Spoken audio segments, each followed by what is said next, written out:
Hiya, Stuart Johnson, farming in Hexham, Northumberland. Been asked to come along today just to share my experiences. That doesn't look right, but that's fine, never mind. I haven't cracked it at all. I have made loads of efforts and attempts over the last few years to do it. What works for us does work for us, but there's no suggestion it'll work for you. So two of my favourite things is do your own research, know your own context, KYOC. That's definitely very important. I'm going to share my experiences. Hopefully you might get something out of it. If you don't, that's fine as well. Just smile and nod with me. We are a family-run farming business in Tyne Valley, Northumberland. We have about 540 acres, which has been fairly long-term regeneratively farmed. 280 acres just taken on a few years ago that we've sort of introduced practices to, and 220 that we just do in line with the landlord's wishes at conventionally managed. We are livestock farmers. We can grow our own arable, but we don't really have a massive passion for it, a bit of knowledge on it, but we really are livestock farmers through and through. That's what we like doing. Generally, we have about 170 cows that calve a year, about 800 ewes. They fluctuate up and down, depends on the season and the grazing and all that sort of stuff. So it just depends on what's happening. Soil type, we are light sand and gravel predominantly. We have a bit of medium loam, you might say, further on. We do have a couple of fell fields that are wet, but generally we're probably on the drier side. And that would be our unfair advantage, I think, in terms of this. 10 years ago, 12, 15 years ago, we were super high input. That's what we liked doing. Loved putting on fertilizers, chemicals, you name it. We wanted to maximize output. So we were high input, high output. What we wanted to do was breed the best, grow the most, and really sort of really make an effort to do that. And that was our passion, I guess, at the time, or we thought it was. Did not consider soil health very much at all at the time. Around 2012, wanted to make some changes. All of it was for financial reasons. Just wanted to save the establishment costs, save the inputs. The secondary appreciation, shall we say, of the inputs came much later on, but they are very abundant now. Picture there is me and my family. That's why we do it. That's why we're here. Yes, we work conventional, and we're possibly not as much now, but we do it, and we need to provide for the family. So that's why we all want to do that. We all want to have a good, thriving business. So that's the priority in our lives. So why change? Business resilience. That was essentially my thing. Love resilience in the business, be it financial, climatic, any of it. I want to mitigate our reliance on other people, our vulnerability to whatever may come along. Fertilizer prices go up, it doesn't really matter to us now. It's not an issue. We just do what we do, and hopefully we're away from it. Wanted to do it early before we were forced to do it. I was trying to be slightly more proactive. Wanted to use that BPS as a bit of a buffer when it was there. It does make financial sense, but we wanted to try and make sure that we used that sort of that window of opportunity, shall we say, when payments were still there, and we could try stuff, which is good. I have a young family.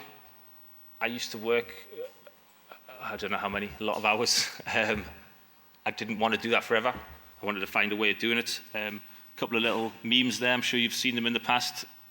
That's what farmers think's normal, just to work every hour under the sun, and I didn't really want to do that. I wanted to find a way that allowed us to have time with our family and grow up with them. Healthier livestock and environment, it's a no-brainer. Why wouldn't you want that? Morally, it's the right thing to do. I always put that with a question mark. That's entirely up to yourselves as to whether you think it is or not. Personally, I think if there's a better way of doing it, why wouldn't you? So hopefully that's an important thing. I will have to sort of put down there. We are still seeing ourselves as production farmers. We are still producing high quantities of produce. Hopefully, just more nutrient dense now. Initially, back in 2012, nobody else wanted to take part in any sort of change. It was just me, mother, father, brother. They were all, I wouldn't say happy with the system, but it was good. We all had a good system going. We didn't do it because we were short of money or we weren't working. I wanted to make these changes for those above reasons. So it was a case of trying things small and steady to begin with. It was a real slow burn, making little changes, get a little win, and then be cheap when you're doing it. If you go and spend a great whack on something and then it turns out to be wrong, that is going to go down badly. So for me, it was definitely about going slowly, bringing the team along with us, and we have just about got there now. We're singing off the same hymn sheet. I say to people, we're not actually singing the same notes very often, but we are definitely singing off the same hymn sheet now. So those first few years, Scattergun didn't really have a proper direction of what we were doing. I was trying things. We went to a Claydon drill just to try things. Initially it was all arable land, went to the Claydon drill, utilised some monoculture cover crops, all with the same conventional inputs. I was just trying to basically save money. That's all we were trying to do. There was no real consideration for the soil, again, still at that time. But what was becoming really apparent was when we were getting successes, that seemed to be on the land that had the high organic matters, had the better microbiology in it. And it was about 2017 we got to a little bit of a crossroads and thought, right, are we gonna keep going down this route, or are we gonna deviate back to conventional, which is possibly slightly more consistent, shall we say? Chose the former, decided to educate ourselves, learn, understand, something that possibly had done previously but not particularly well, shall we say. And about that time came across regenerative agriculture, and in the words of Gabe Brown, became intentional with it. So we wanted to go out and actually do it, and we went about stuff with a purpose rather than just trying things and winging it. We actually made a bit of a plan and went about it methodologically, whatever you want to say. So this is increasing knowledge. I'm not going to preach to you, all know all these. It's come on massively over the last few years, but my particular favourite are those ones there. Understanding ag's been a real help throughout all of this with us. I used to look at a lot of Graham Sate and Joel Williams, who were good with sort of amendments to help us through the process, but I didn't see an end to the amendments, which I didn't like that, so I wanted to go sort of further on. So we went to, I think, Understanding Ag. That was the real bit where we sort of really made some progress with things. Love David Montgomery, Growing the Revolution. If you haven't read it, that is brilliant. So 2018 onwards, went into it with a bit more intent about us, trying to be, rather than just saying we were doing some good things, we decided to go out and actually do some bloody good things. Clarity and direction came from the Understanding Ag, the 4 ecosystem processes. That is driven by the 6 principles and the 3 rules. So that allows us to try and question ourselves all the time as to what we're doing. Is it the right thing to do? The whole mindset change. I don't use the word holistic because if you talk to a conventional man, it very quickly puts them off any sort of a conversation. But we do look at things from a holistic approach. The whole, try and see it as a whole now. I don't think I'd even considered the importance of livestock in the system at that time and how important it was, the grazing wise. So once we brought that sort of extra element into it, that's when things really sort of fast-tracked through. Now we spend 5 years building our fertility account up on the legume and herb-rich pastures to get 2 years of arable out of them. All that's for our home saved, use it ourselves, but we used to go 180 acres of arable, but we're down to sort of 70 now because we're just not feeding it very much anymore or using it. So again, things have changed and we're just moving away from where we used to be. We also came into it with a slightly more positive mental attitude because some members of the team hadn't had one to that point. So we all sort of said, let's do it and let's do it properly. And I think it has paid dividends doing that. Long-term strategies, what do we actually focus on? Costings and financials. I'm a financials man. I love crunching numbers. I love looking at stuff. I love the nerdiness of it all. But I also love trying to find a profitable business, specifically a profitable suckler cow herd. That is my real sort of passion with it all. What else did we do? We wanted to understand our context better, our environment, our unfair advantage, which has been often your unfair advantage is something that you've complained about for years, but actually it turns out it's pretty good. So we picked stones for years, but actually stones are very good at holding cattle up in the winter. so we can outwinter quite well at our place. Diversity, wanted to put that into everything. Doesn't matter what you're talking about in terms of environment, business, sort of enterprises, whatever you want to think at, the multi-species swards, we want to put that in everywhere. Got rid of the Claydon, it wasn't enough, went full no-till. We look at the 634 and everything that we do now. Every discussion we have sort of comes back round to thoughts of, is this going to benefit what we're trying to do, or are we deviating slightly? The 5-2 rotation, 5 years legume and herbage sward, and then 2 years arable. So we basically build up that fertility bank account, and then we cash out the interest for a couple of years. Never below where we started, but we do utilise it still. Whether we'll keep doing arable forever is a completely different question, but we'll find out. Observations, that's something that I don't think I've ever really taken seriously before, but to sit and actually observe and to make sure what we're doing is the right thing, that's crucial through this whole thing, especially looking for indicator species or indicator events that you might see. So it's important for us. So that was one of the things we said. And continual development is essentially, we're never going to get to where we want it. Well, we can get near it, but we're never going to hit perfection, but we're going to keep striving to get there. So hopefully one day we'll slow down and find out. Short term, looked at a few things, mostly because as farmers who've especially come from such a high conventional system, we can't help thinking that we need to be doing something, so it makes you feel a little bit better if you're doing something. So we looked at the soil, calcium, magnesium ratios and pH levels. That was all really looked at to do with the soil. Put them right if they needed it.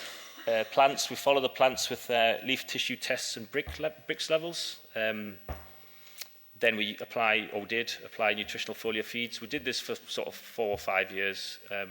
I don't tend to do it very much now. It was more of a process that we went through to give ourselves the confidence it was working. Same with the brewing. Used to brew up a lot and splash it on everywhere, and it was good. I think it did help drive the system forward. I have since come to the conclusion I don't think you can get any better benefits than livestock raised in the right way. But if you want to brew, whether it's for a mental reason or whether you think that you need to stimulate something, there is benefits to doing it. I just wouldn't sort of do it all the time or want to rely on it forever. Essentially, you're just going to replace one input with another if you do that.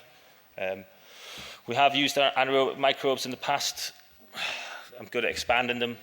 I use them for silage additive now mainly, but it's quite good for using them in some places. Where we've got to, I won't bore you with the details of this. It's very much just, you've all probably made significant strides like this anyway, so it's not worth getting too much into. But I think essentially what the point I'm trying to make is where we were and where we've come to feels like a staggeringly big difference.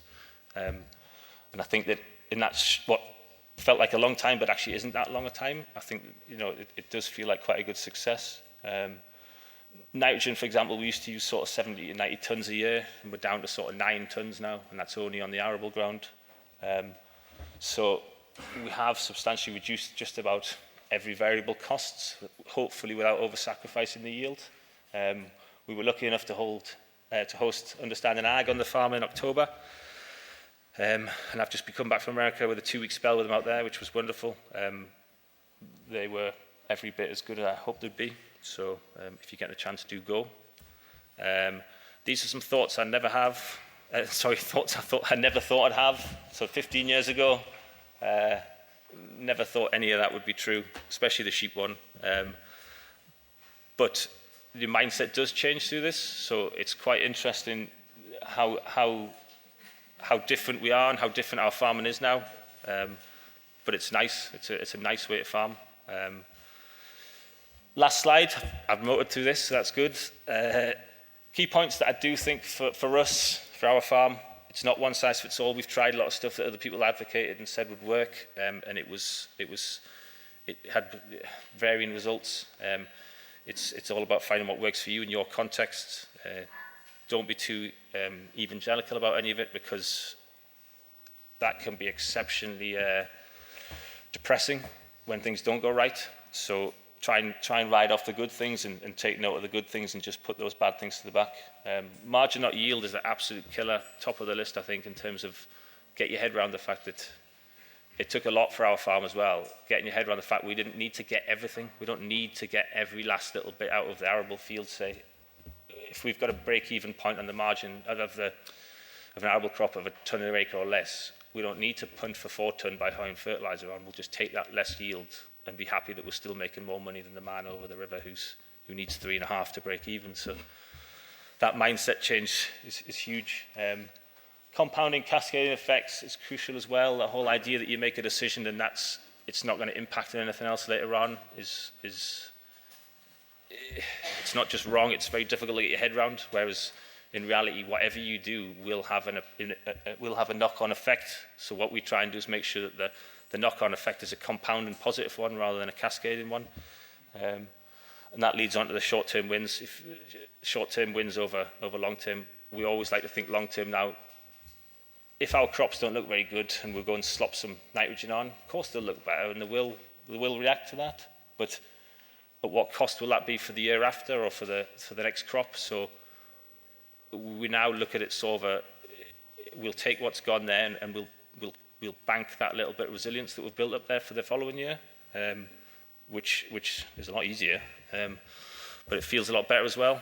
We try to generally understand the plant-soil relationship. My dad is 60 plus. He said to me many times, I don't think I'll ever understand this. And I've said to him many times, you don't really have to understand it, just understand the principles and you don't need to know the science. There's too many people making this too complex and too complicated for us. Whereas in reality, if you just follow the nice simple principles, it's going to flow and it's going to work itself out if we just sort of get out the way a little bit. So bring your positive mental attitude. It's going to be really tested a lot of the time. Observe, key, I've already said, it's super important. The 634, and definitely try not to worry what the neighbours think, because there will be a lot of comments. So it's been a thingy. So that's me. Thank you.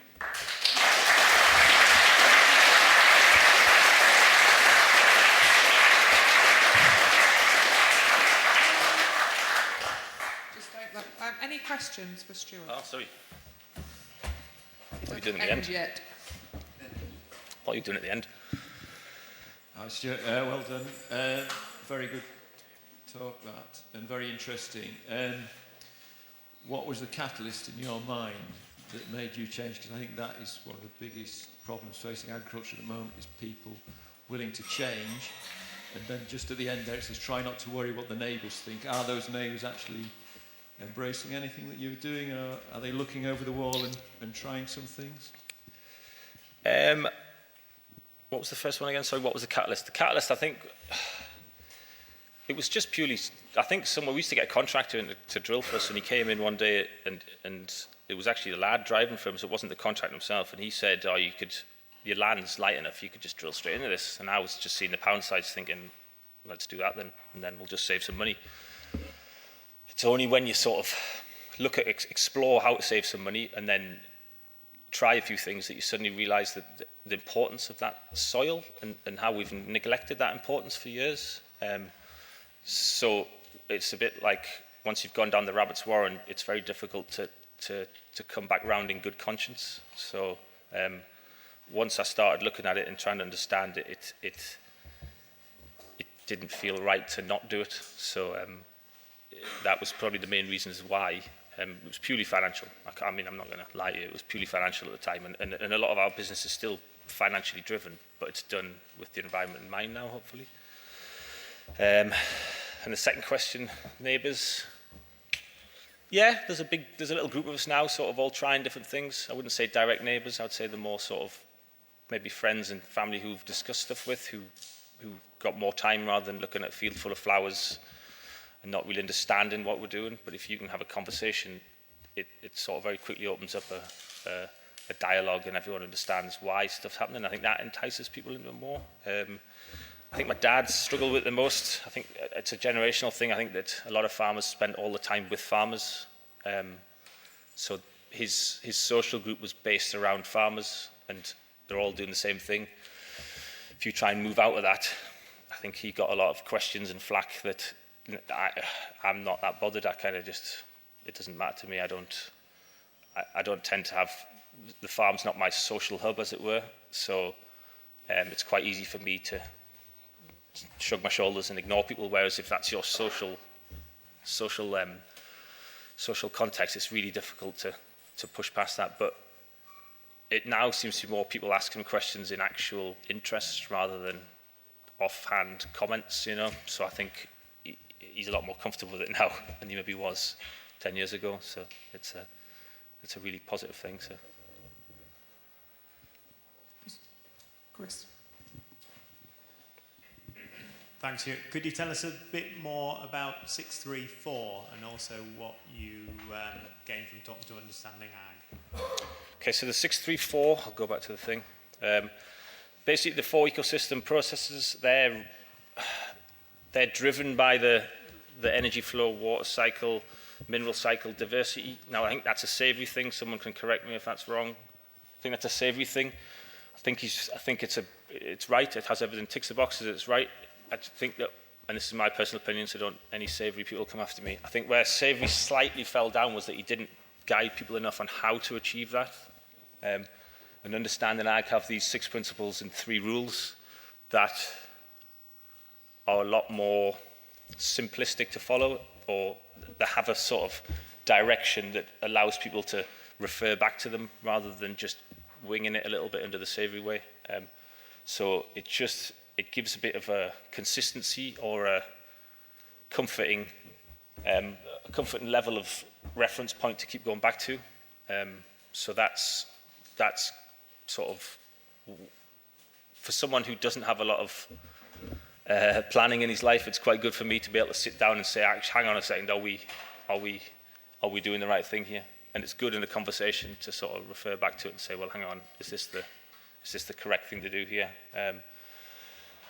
And it's a good point for someone like my father who isn't going to understand the science now, and why should he? He's 60, why would he want to sit down and relearn a whole lifetime work? But if he knows the principles are going to be the right thing to do, it doesn't necessarily need to know the science, like I say. So it's just a really simple, good reference point to keep going back to.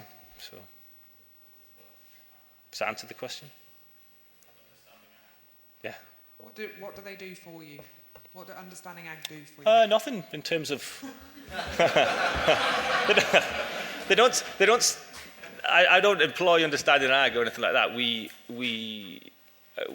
been introduced and had conversations. They are part of a mentoring program, which is through the Regenerate lot over there. So they're involved as the mentoring in that. So they are exceptionally good for guidance and helping out. So I've been used as a bit of a pilot farm for this Regenerate Asset Management, who are trying to develop this scheme, and they've used our farm as a sort of base point to see how it's helping things or not helping things, and vice versa. So Understanding Ag have been brought in as the mentoring side of that. So when I say nothing, it's not specifically they don't do nothing. They've been fantastic at driving it forward. It's just they aren't specifically on farm or anything like that doing that. It's just being able to draw from that knowledge base all the time. It's really, really helpful. It's good. Does Alex have a question? This is the final question. Stuart, thanks for your presentation. You made a fairly controversial point halfway through that you now find sheep enjoyable. Can you explain the evolutions you've made to your system to get yourself there? I don't like sheep. And I specifically did not like the way we did sheep.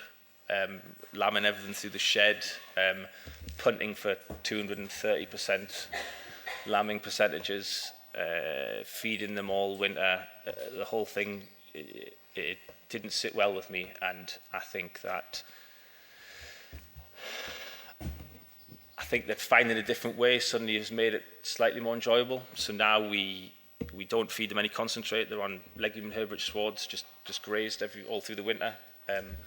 We don't aim for that big scanning anymore. We aim for 175, 180. That'll do. We lamb outside, which is a lot more rewarding. It's a lot more enjoyable. They're just slightly more fun than they used to be. Still don't like sheep though. I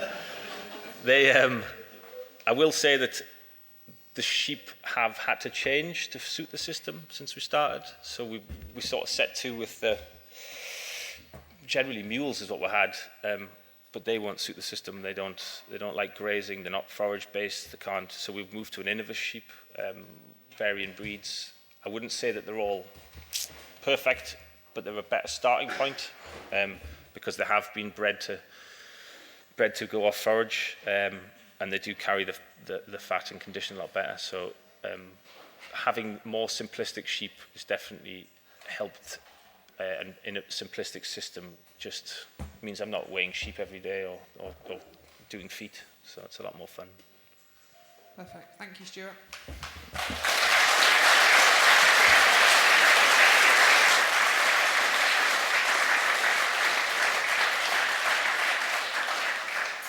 So next up is Bruce. So straight over to you. Thank you. Thank you. Hello everyone, my name is Bruce Thompson, and as you can tell from my accent, I'm from Ireland. I'm a dairy farmer. So if you just stick with the accent, I promise you, before we go home this evening, I'll have you all speaking Irish.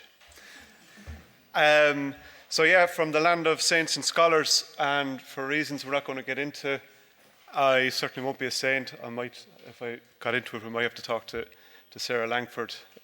So at a stage in my life I decided that I'd like to become a Nuffield Scholar.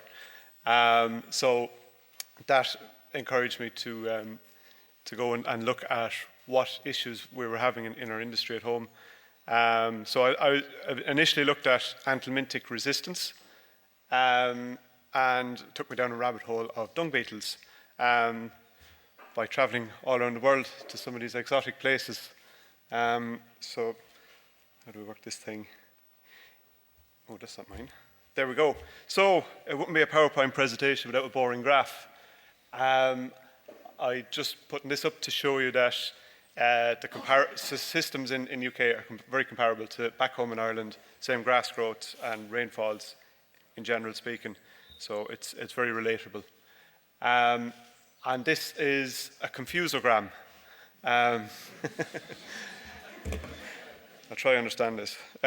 So basically, what I want to show you is that the type of system we're running on the farm now it has to fit in to the parameters of our KPIs. I make no apologies that I want to make money on my farm. I have a mortgage and I'm married with 2 kids, so it has to make financial sense. But it's what I can do within that system that doesn't affect my key performance indicators that can actually benefit the environment. So just showing that this is not affecting our one of our KPIs, one of the main ones, is our fertility rates. And if you pick out the figure down, figures 1 and 2 down at the bottom, it's the submission rates for fertility, which would be the first thing to be hit on a farm if animals are stressed. So basically, we're well above the national average in there. So it's, in other words, it's what we're doing is not affecting. Wrong way. Right. So looking at the parasite management on farms, we spent 3 generations looking at the stages 5, 6, 7, and 8, which is the stages within the host. But almost 90% of the parasites on any farm at any given time are out in pasture, which is where we haven't been looking at managing them. So instead of parasite control, we're now looking at parasite management because we can't actually control parasites. It's taken us 3 generations to figure that out. So I robbed this slide from Moore Park, which is our advisory research centre in Cork. And on a trial done in last year, they found resistance to the 3 wormer groups that we have. We have different products, but there's 3 wormer groups. They found resistance on, you can see the number of farms, 15 on white. There was 60% of those were resistant, and so on and so forth. So all 16 farms had resistance to clear, which is our ivermectin. So basically, ivermectin's shot. So it's not working. And that's our advisory service. It's state funded. It's completely independent. So back home, changing our approach. Our cows are they're a fantastic animal. The word vaccine comes from the word vacca, which is Latin for cow. And the first vaccine, smallpox vaccine, used cows to create it because they're really fantastic creatures at building resistance, their own resistance and immunity. So we have been leaving them a bit lazy over the last number of generations and not actually letting them get exposed to parasites. We've just stayed worming them. So we are looking at exposure versus immunity on the farm, and it's a matter of getting that in balance. Our stock have two types of immunity. It's adaptive or innate, and the adaptive one is a low-hanging fruit here. That's the one that they'll create over time. However, our calves, that's our young stock, calves and lambs, they're the most susceptible, but they're the ones that would contaminate pasture at a far higher rate. To put it into context, we have 300 milking cows at home. I did fecal egg counting. I looked and I found one egg out of the 300 cows. I tested one calf, had 2,400 eggs in the sample. So it puts into context that one calf, the damage it's doing. And then where and when are these parasites? So we can see they don't really become a thing on pasture until mid to late summertime. So why are we worming early in the season? And you can see that the blue mark here is, that's the fecal egg count of lambs. So you can see that rises as the season goes on. So there's absolutely no need to worrying so much about parasites early in the season. And on the herbage here, we can see where they actually are. So this is a perennial ryegrass. And we can see down in the bottom 5-6 centimetres. That's where the large number of infective stage larvae are sitting. So grazing animals down tight is going to lead to more ingestion of parasites. So that's why we don't graze tight with the calves when they go out, particularly in the early part of the season. We skip them over the paddocks pretty lightly and move them regularly is important. And I threw in a picture of my dog there because I think he looks brilliant. That's for reference. That is a dog, it's not a Jersey cross. Yeah. So as they move around then, they're obviously contaminating the pasture with these high egg counts, potentially. So we developed a grazing system called traffic light grazing, and that's where we're mapping the risks on pasture throughout the year. Calves go out early in the season, we're giving them low risks because we don't want them getting overwhelmed.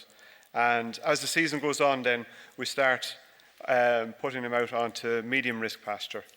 That is confirmed then with fecal egg counting and animal performance. We also write down the parasite that we're dealing with on the map as well. So it's lungworm. We don't have to worry about lungworm in the early half of the season. It's not till the season gets on that becomes an issue. Moving them very regularly. And this is my cheap conveyor belt feeder. They're moved. There's an old train of thought, grow it in 3 weeks and graze it in 3 days. Now, we do give longer than 3 weeks. We're working on 28-day rotation with calves, but they don't get a huge allocation of grass. We've no designated calf paddock. So that's a big downfall on a lot of livestock farms, that we have this well-fenced paddock that's ideal for letting calves out to. And it's easy access, and the trough is in the corner. But we move away from that, making all the equipment mobile and keeping the calves on virgin grass the whole time. So then to clean it up, we use hoovers.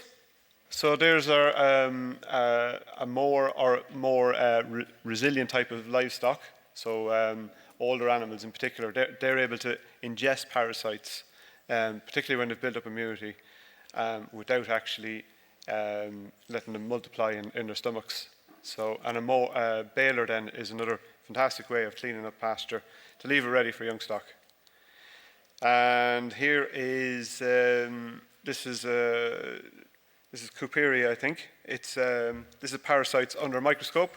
We're doing our own fecal egg counting on our farm. It's not something I'd recommend. Vets and labs provide the same service, but the point is to get it done. It's cheap to get it done, and go and get it done, and it'll help your decision making, and it'll help identify what paddocks are potentially getting contaminated more. So when we do those, we identify the product that we're going to use based on the lab results and the right time, so we know when to go in with it. Very important to get the calculation correct on the equipment. And refugia. So this is very important. 80% of the parasites are in 20% of the animals. So we need to find that 20% and concentrate on them. So we're using weighing scales and looking at performance and using a targeted selective treatment with them. And we're recording that information. We're actually at a point now on our farm, we've finished expanding, that we're going to start selecting animals based on their innate resistance to parasites. Because there's some animals on my farm have never seen a wormer, and that's within a conventional grass-based system. So after they've been wormed, they go out. We have a little corner in the field. We fence that off and give it to the calves. They stay on that for 2 or 3 days, and they're moved off it again. It's only ever used at that moment in time after worming. And then afterwards, we put them onto a medium risk paddock, which sounds counterintuitive, but we want those animals to fill back up with susceptible parasites that are susceptible to the wormers. That means we're not breeding resistant parasites on our farm. Quarantine drench. So I call this the napalm approach. So, know the room, Bruce. When we bring livestock into our farm, to make sure that we don't bring in resistant parasites onto our farm, we keep those animals in quarantine and are given all 3 worm groups. That is because if we have, as you saw from one of the first slides there, if we have a parasite that is resistant to a particular product, another one will take it out. And that means that down the road we can worm less. If you're only bringing in a small number of animals, it's a very good way of ensuring sustainability. And then they're turned back out onto a wormy paddock to make sure that they fill back up with parasites.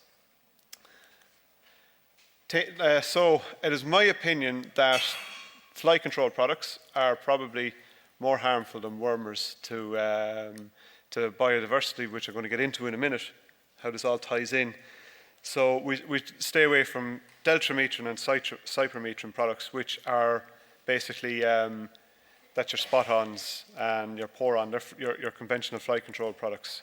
We try to use Stockholm tar. This year, admittedly, we failed. It's the first time in a number of years we did. We had to go in with the bottle of stuff, which I'll hang my head in shame over, but we did it. But that's what we normally use, is the Stockholm tar. Battles is the best one, by the way, and I'm not on any gratuity there. Come speak to me afterwards. But their product seems to stick on a lot better than other ones. So this leads me on to dung beetles. This is where it all ties in. So there's 2 main types in the UK. There's dwellers and tunnelers. And they're a beneficial insect. Agriculture, I'm going to show you why. They are nature's recyclers. So they will, you can see you have the burrowers there pulling the dung into the ground, taking it off of the topsoil, where it's a noxious weed sitting on top, and they put it in at the grassroots, where it's a nutrient rich product at the roots of the grassland. There's a very rough guide on beetles. That's up on our website there as well. Dungbeetlesforfarmers.co.uk. We don't have the rollers that you see on the David Attenborough type films or documentaries. So the benefits to farmers then, show me the money. Parasite and fly reductions. So what the main species of dung beetles we have, the aphodines, the dwellers, they actually dry the dung pats and they move around the dung pats. Flies that are dung-borne require a very specific set of environmental rules, and if you start moving that around at all, like the dung beetles do, it destroys them from being able to migrate out off of the dung pat. Better nutrient recycling, that's pretty obvious. Soil aeration with the tunnelers. So if there was a machine that could be bought to do what the tunnelers do, we'd all buy one. The boreholes down into the ground, down to 1 metre deep, and increase the aeration of the soil. Reduce pasture fouling. So when you're removing the dung pats off of the pasture, it's leaving more grass available to the animals. And what they really do then, in drying out the pat and drinking the pat, they're making it more attractive to earthworms. So these earthworms then will pull it into the soil, and they're the ones that really actually pull it into the ground eventually. They're also a transport service for beneficial mites, and you'll see one of those in a picture in a second. These mites actually eat fly eggs, but they can't actually migrate from one dung pat to another without the use of a dung beetle because they're so small. So the benefits to the environment then, so in removing this dung from on top of the soil and putting it into the soil at the roots, it reduces the risk of nutrients leaching into the waterways. But the real one that appeals to me is the fact that they're a food source for birds, bats, foxes, and badgers, which is a hard word for me to say, as you probably heard there. I'm caught with TB at the moment, so yeah, it's a love-hate relationship. But anyway, we're working through it. So this is a fox cat, and you can see the remnants of dung beetles in it. So it shows you that they really do feast on them. So it's another benefit. So part of my Nuffield, I travelled down to South Australia and Tasmania.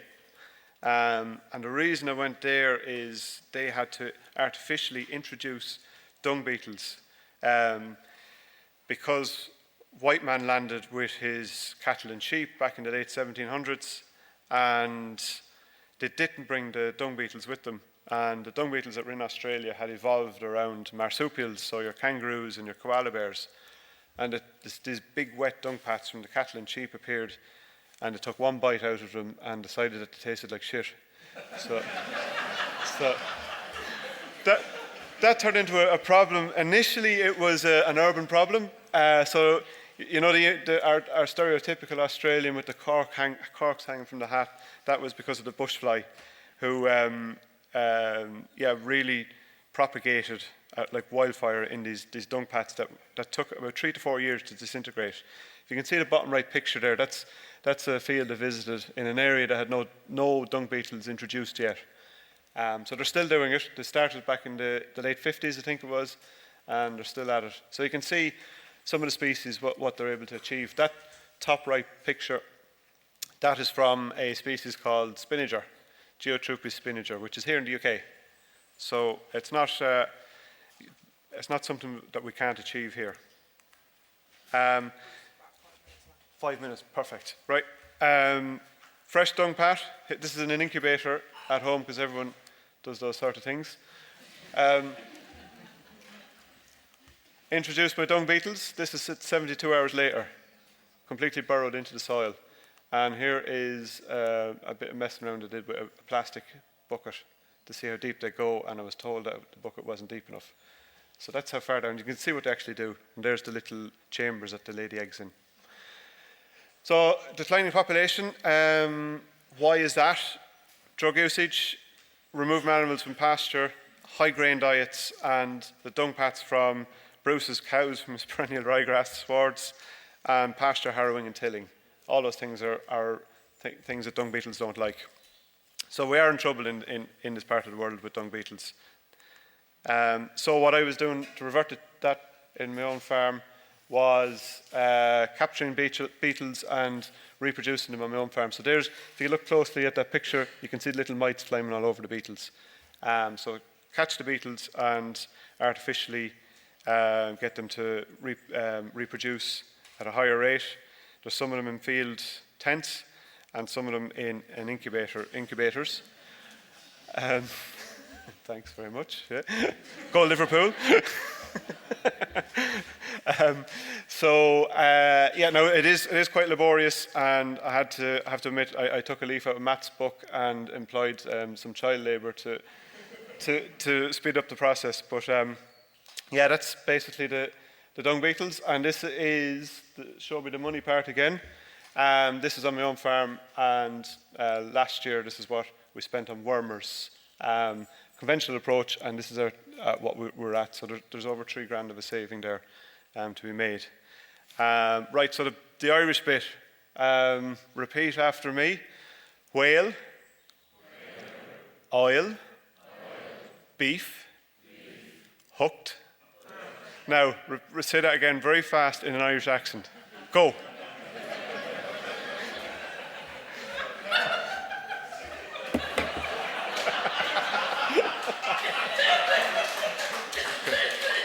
Thank you very much.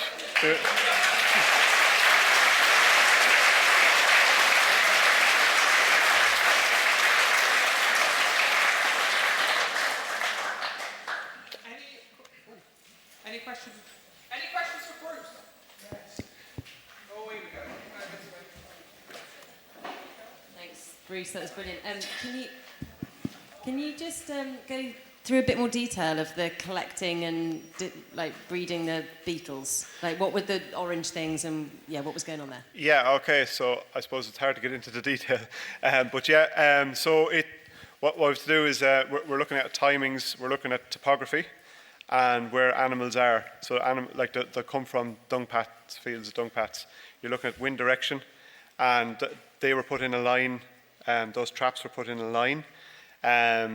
That was perpendicular to the prevailing wind at the time, and there's pitfall traps there. Now they're specially made pitfall traps that don't euthanize them.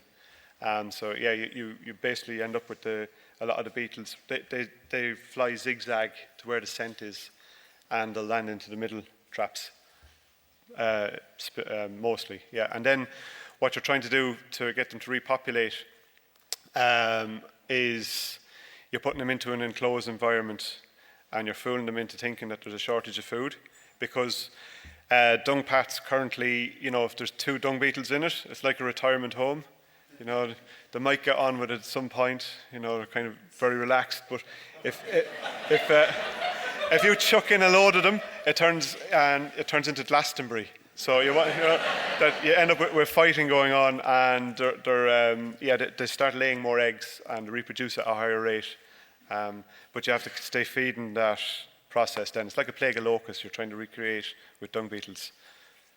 So that's. Hi Bruce, thanks. That was fantastic. I think we're pretty sorted on our worming strategy at home, but we do have ticks, and so we are using Crovac still. But I see you've got eucalyptus oil up there. Is that just for flies, or have you got anything? Do you have any kind of hot answers on how to deal with ticks, because they will just decimate lambs? Yeah, ticks are a bit of an issue, all right, and not something I have to deal with too much, to be honest. So I'm not going to get into it too much, because I'm not an expert on ticks, to be honest. But I know with lice, I found very effective to shave their backs, and we use cubical lime on them, which is I think it's about 20% hydrated and 80% ground limestone. And that stops lice, if that's any good to you. Eucalyptus oil, then, we use that that's in our teeth spray for the dairy cows. So it's a fly repellent, so we don't use any fly control on the cows at all. So they're getting that twice a day. So that's what that's about.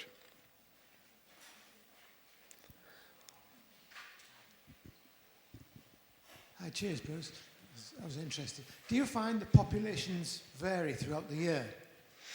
Yeah, they do. So you have different species. Why is that? You have different species arrive at different times of the year. There's some will arrive in the early spring. There's some late summer, and some into the autumn, and some over winter. And so you'll have different. I know in March and April you have Sphylacticus, which is a small little golden beetle, and it looks quite spectacular. If you notice, at that time of the year, the dung pats can turn into paper. And then the burrowers then don't come until late, mid to late summer time, generally speaking. And some of them will overwinter as well. So yeah, hope that answers the question. Yeah. One more.